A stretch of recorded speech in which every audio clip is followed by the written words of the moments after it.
Hey, some music. I want to talk about this.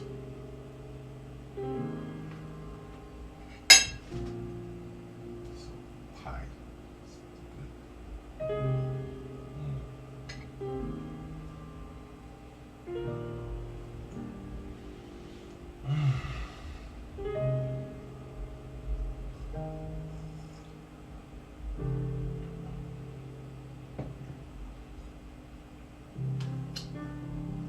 You know, the only thing we need is candlelight. We're not gonna officially. We could have like dinner together or dessert. Just dessert.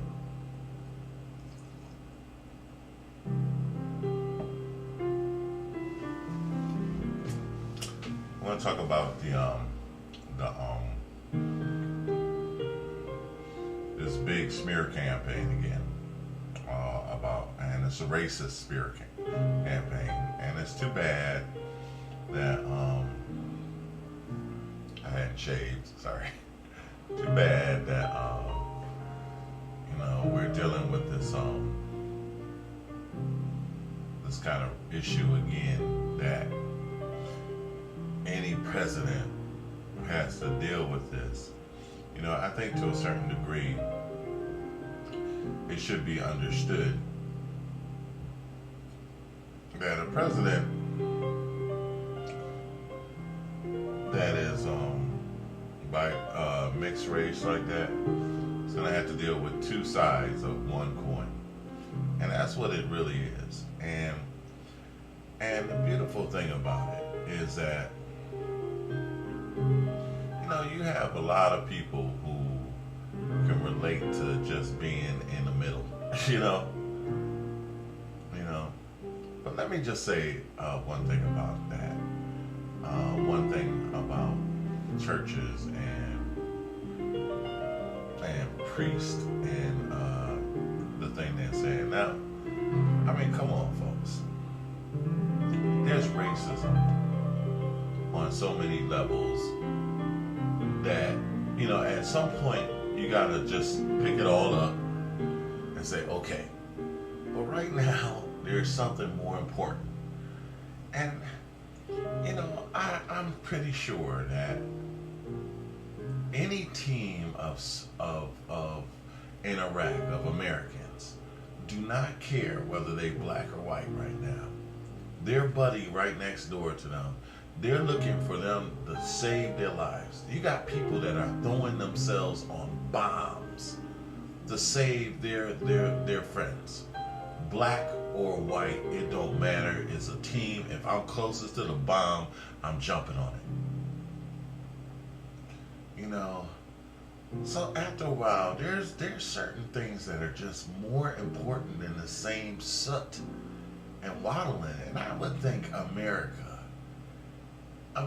would know, after all the crap that we've gone through over racism and prejudice and slavery, and that we would want to just resolve that as much. Because I'm going to tell you quite honestly, white people suffer just as much as black people. Now, I can't say just, because I can't measure it, one way or another.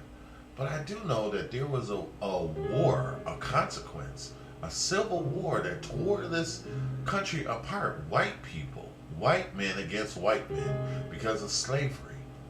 Am I right about that? So I would think that we would have enough of dealing with it. That at some point we're going to say, look, that's not the right way. And I thought we did that back then. But here's the point. This guy interviewed him and he said, oh, didn't he marry your kid? Didn't he Christian your children? You know what? I'm a Baptist, okay? I go to a Baptist church.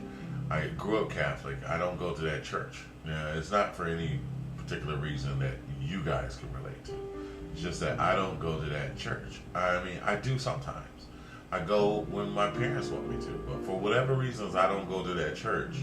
It doesn't matter at certain times. But at certain times, I do go there. And whatever that pastor does or says, It doesn't matter. Whatever interest or non-interest that I have to keep me from going to that church, it doesn't matter at that point. So, so that's my point. Is that I've been in a lot of different churches, and sometimes I'll go to like my sister, she has some kids, and I went to her church to have those kids baptized. Those church have, where else do you go to? You have to have a church affiliation. You have to. So basically, because somebody marries you, I mean, where you gonna go to get married? The Civil Hall, and you believe in Christ.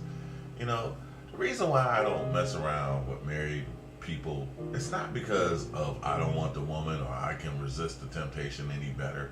It's because I'm more cautious of God, and what He could do than what her husband can do. It's not out of respect for her husband, because hey, whatever. But I never mess around, and more than likely will never mess around with any married woman because of my respect for God. You get married. You do that in front of.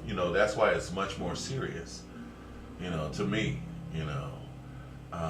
And that's and a lot of things that God says. That's why I'm not so interested in a lot of things. I mean, I have other interests. I'm not perfect. I got my ways. But here's another thing. I've gone to Abyssinia. I've been in so many different churches. And sometimes a pastor just goes off. And he's working on his own salvation. You notice that pastor said, well, you're not light enough. You're not white enough. That hurts some people. It's a group of black people that think they white, that are not white. And they think they white. So they want to be accepted. Because black people don't like them too much. Because they so light. And then white people don't like them either. Because they're not white enough. And so those people are real hurt. Because they between a rock and a hard place. I used to have a pastor that was like that. He was just, I'm like the whitest black man you ever want to see. But darn, he's hurt, They suffer too. And so they had to work out their own salvation. So, it's like, come on, it's the pastor's having his moment, and you kind of just sit there and you deal with it. And you kind of throw that's their thing. It doesn't affect who you are, and what you're going through, I've worked around computer, I've gone to Abyssinia Church, right? And there's Reverend Kevin Butts. And I'm telling you, sometimes he say some racist thing too. And it's a whole boat he used to, I know. He used to get mad and then he'd have to come and apologize. And it'd be white people from all around the world sitting right there. But it's because of the situation. I mean, what is he supposed to say? Deny his truth? It doesn't mean that it's like the correct way or the correct way of dealing with it, but it's what they had to deal with.